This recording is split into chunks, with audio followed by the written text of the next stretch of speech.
আমার নাম মায়া। সেই রাতের কথা ভাবলে এখনও শরীর শিউরে ওঠে। সেদিন রাতে আমাদের বাড়ির পেছনে অরণ্যে লুকিয়ে আমি আমার ভালোবাসার মানুষের সাথে দেখা করতে গিয়েছিলাম। আমার প্রিয়তম সেই সুযোগে আমায় সেই নির্জনে পেয়ে আলিঙ্গন করে পিঠ আর বুকে অজস্র চুমু এঁকে দিয়েছিল। আমিও ভালোবাসার আবেশে আমার প্রেমিককে আদর করতে মগ্ন হয়ে পড়েছিলাম এবং তাকে ভালোবেসে চুমু দিচ্ছিলাম। ঠিক তখনই তাকে দেখে আমার পায়ের তলা থেকে যেন মাটি সরে গেল।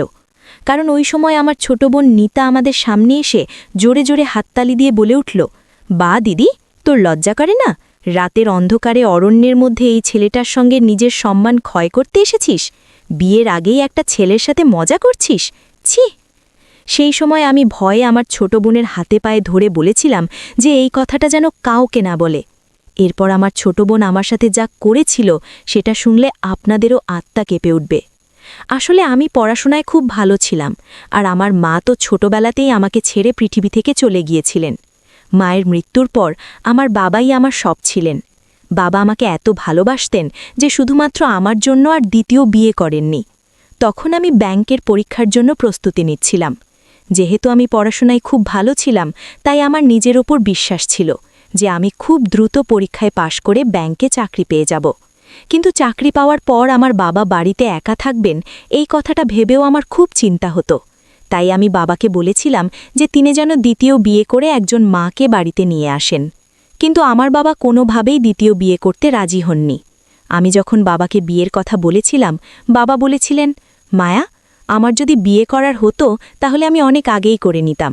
এখন তোর বয়স 24 বছর, আর আমারও তো অনেক বয়স হয়ে গেছে। এই বয়সে আমি বিয়ে করলে লোকে কি বলবে? আর এমনিতে আমার কারুর প্রয়োজন নেই। তুই আমার পাশে থাকলেই আমার আর কাউকে লাগবে না। তিনি আরও বলেছিলেন, আমি চাই না এই বয়সে যাকে নিয়ে আসব সে তোর সঙ্গে কোনো খারাপ ব্যবহার করুক। আমি এসব একদম সহ্য করতে পারবো না।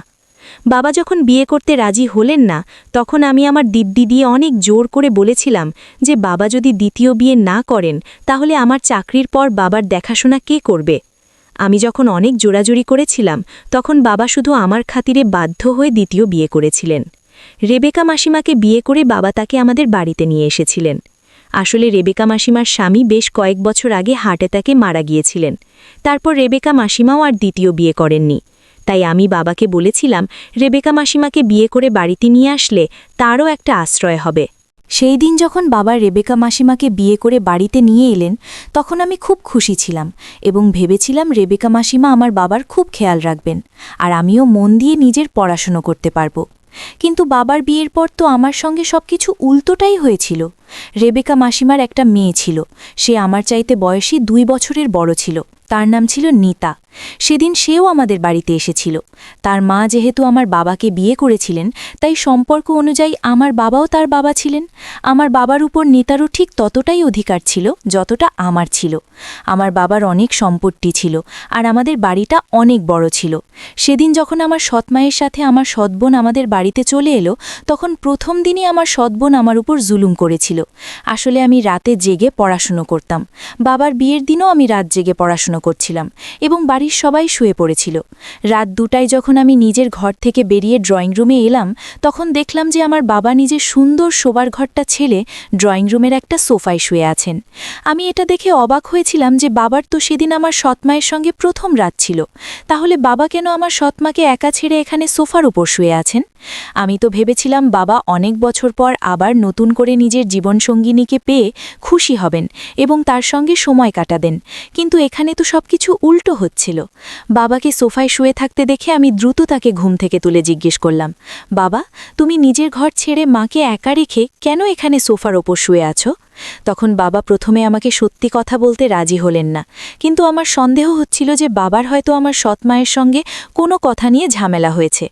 আমি যখন বাবাকে অনেক জোর করে জিজ্ঞেস করলাম যে তাদের মধ্যে কেন ঝামেলা হয়েছে, তখন বাবা বাধ্য হয়ে আমাকে সব সত্যি কথাগুলো বলেছিলেন। আসলে যেটা আমার শোবার ঘর ছিল, সেই ঘরটাই নাকি নিতা নিতে চেয়েছিল। নিতা তার মাকে গিয়ে বলেছিল যে সে আমার শোবার ঘরে থাকতে চায়। কিন্তু যখনই আমি নিতাকে বলেছিলাম যে আমার শোবার ঘরে অনেক জিনিসপত্র আছে, আছে সেগুলো ছেড়ে আমার অন্য ঘরে থাকা সম্ভব হবে না, তখন নিতা তার মাকে বলেছিল যে যেমন করেই হোক সে নাকি আমার ঘরটা নেবে। সেই রাতে যখন বাবা আমার সৎমায়ের সঙ্গে সময় কাটানোর জন্য গিয়েছিলেন, তখন আমার সৎমা বাবাকে কেঁদে কেঁদে বলেছিলেন, তোমাকে বিয়ে করে হয়তো আমি ভুল করেছি, কারণ নিতার যদি একটা ছোট্ট আবদার তুমি পূরণ না করতে পারো তাহলে তুমি কেমন বাবা। এরপর বাবা যখন মাকে জিজ্ঞেস করেছিলেন যে নিতা কি চাইছে, তখন আমার সৎমা বলেছিলেন যে নিতা আমার শোবার ঘরে থাকতে চায়।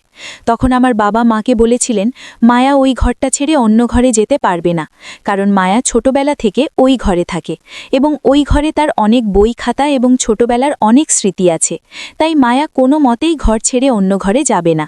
এই কথাটা বলে বাবা রাগ করে নিজের বিছানা নিয়ে নিচে এসে সোফায় শুয়ে পড়েছিলেন।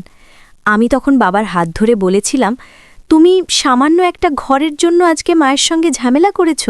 কোনো ব্যাপার না, ওই ঘরটার সব জিনিসপত্র আমি কাল সকালে বের করে পাশের ঘরে চলে যাব আর নিতা দিদিকে আমার ঘর দিয়ে দেব। বাবা তখন বলেছিলেন, এটা করার কোনো দরকার নেই, কারণ ওই ঘরে তুই ছোট থেকে আছিস, আমি চাই না এদের জন্য আমার মায়ের কোনো কষ্ট হোক।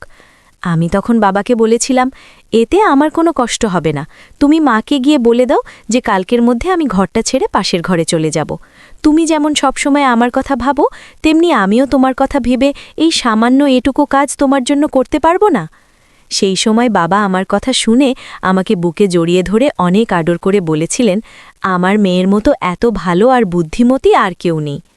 পরদিন সকালবেলা আমি পাশের ঘরে চলে গিয়েছিলাম এবং আমার সৎবোন নিতা আমার ঘরে চলে গিয়েছিল। এমনকি ধীরে ধীরে আমার সৎবোন আমাকে দিয়ে বাড়ির সমস্ত কাজ করানো শুরু করল আর বলতো, এত এত পড়াশোনা করে কোনো লাভ নেই, বাড়ির কাজকর্ম করলে শ্বশুরবাড়ি গিয়ে অনেক সাহায্য হবে। আমার সৎমা ও বোন আমাকে দিয়ে ঘরের সব কাজ করাতো। এভাবে বেশ কিছুদিন চলার পর একদিন আমার বাবা যখন নিজের চোখে দেখলেন যে আমি বাথরুমে কাপড় কাচ্ছিলাম, তখন বাবা আমার সৎমাকে বলেছিলেন, তুমি ভালোভাবেই জানো যে আমার মেয়ে কিছুদিন পরেই ব্যাংকের পরীক্ষা দেবে, আর তুমি কেন ওকে দিয়ে বাড়ির কাজকর্ম করাচ্ছ? একটা কথা খুব ভালোভাবে জেনে রাখো, আমার মেয়ে কিন্তু বাড়ির কোনো কাজ করবে না, আর ওর যাতে বিশেষ খেয়াল রাখা হয় তাই রান্নাবান্না ছাড়া বাকি সমস্ত কাজকর্ম নিতাকে করতে বলবে। এর পরে যাতে আমি না দেখি যে মায়া পড়াশুনো ছেড়ে বাড়ির কোনো কাজ করছে।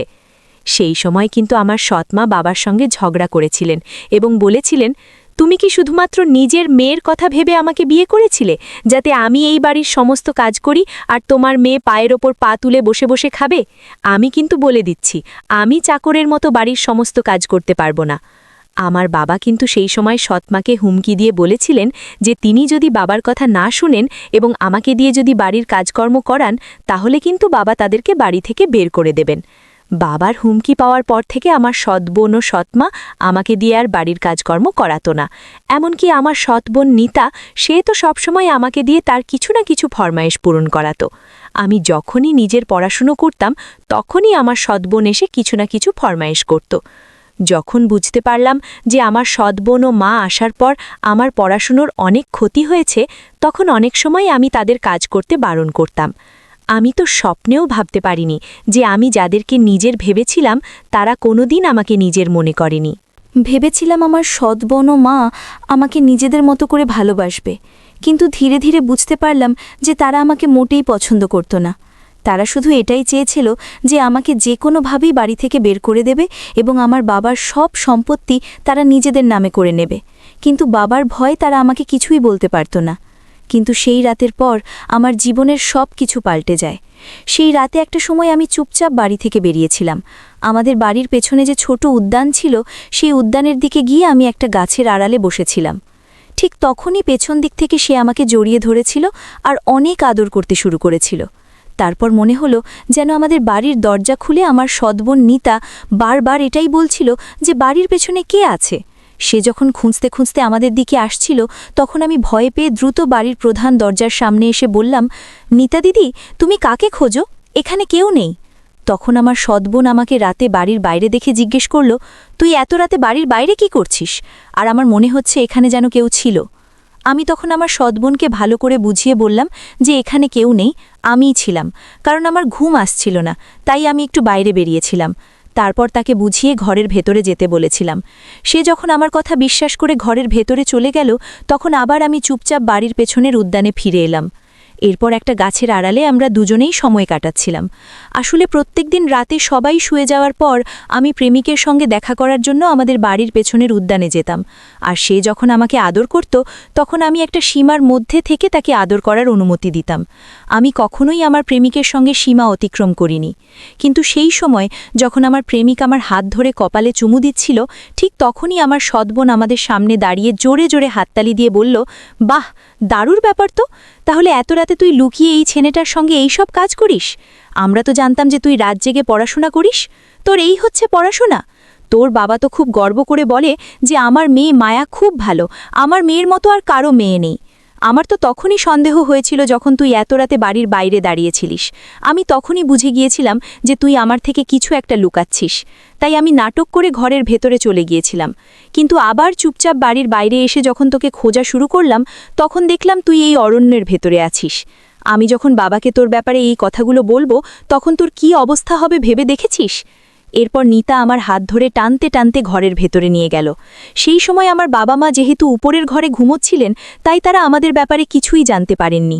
এরপর আমার সৎবোন নিজের মোবাইল বের করে আমাকে যা দেখিয়েছিল, সেটা দেখার পর তো আমার পায়ের তলা থেকে যেন মাটি সরে গিয়েছিল। কারণ সেই মোবাইলের মধ্যে আমাদের দুজনের সব কিছু রেকর্ড করে রেখেছিল। ভিডিওটা দেখার পর আমি আমার সৎবোনের কাছে 2 হাত জোর করে বলেছিলাম, দিদি, আমি তোমার সব কথা মানতে রাজি আছি, কিন্তু তুমি এই ভিডিওটা দাওকে দেখাবে না।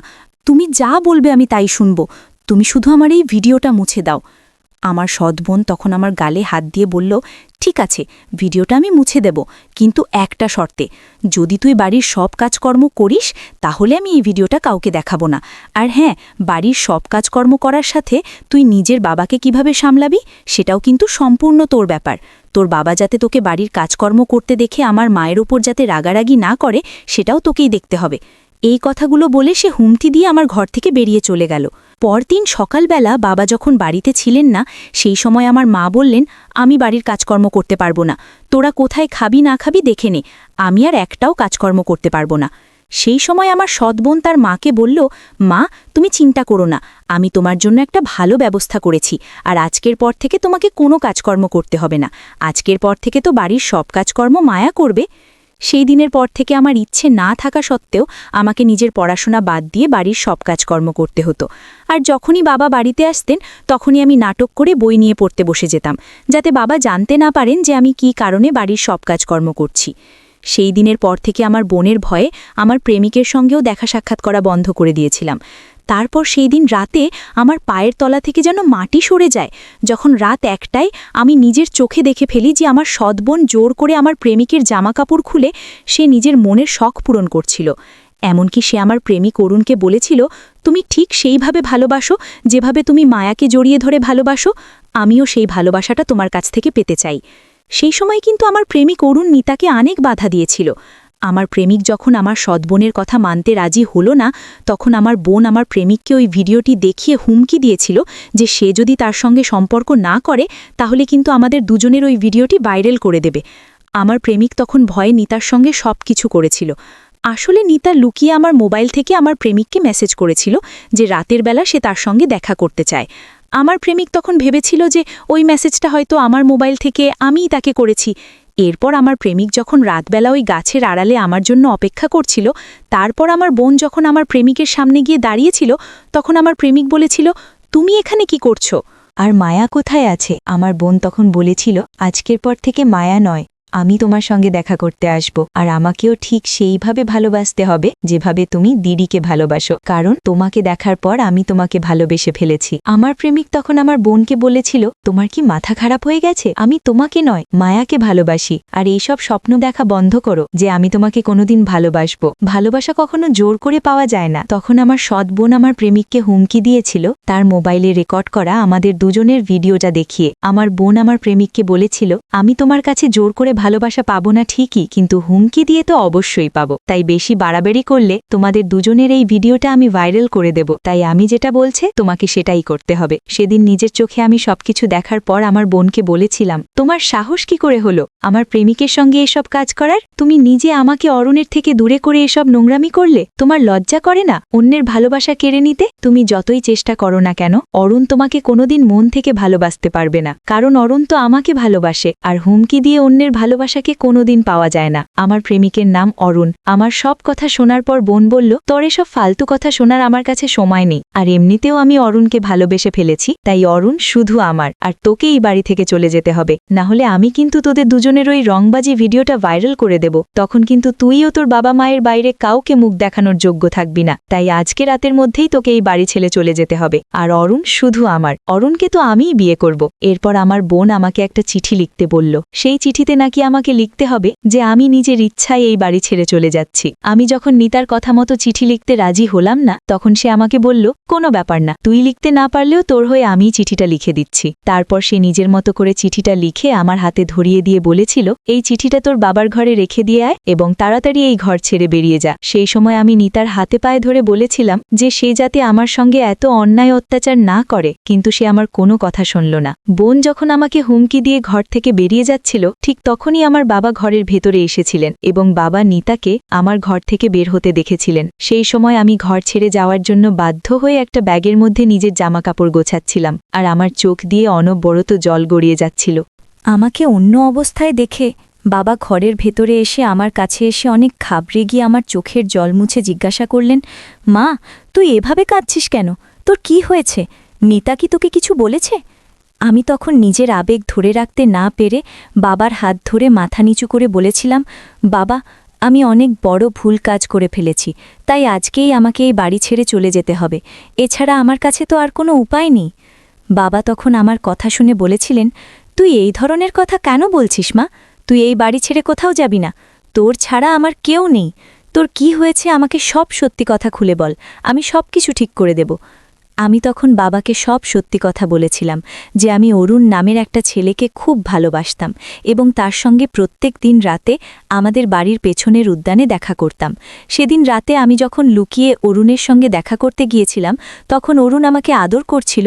ঠিক সেই সময় নিতা আমাদের ভিডিও করেছিল এবং সে ওই ভিডিওটি দেখিয়ে আমাকে প্রত্যেক দিন হুমকি দিত, আর তার হুমকির ভয়ে আমি বাড়ির সব কাজকর্ম করতাম।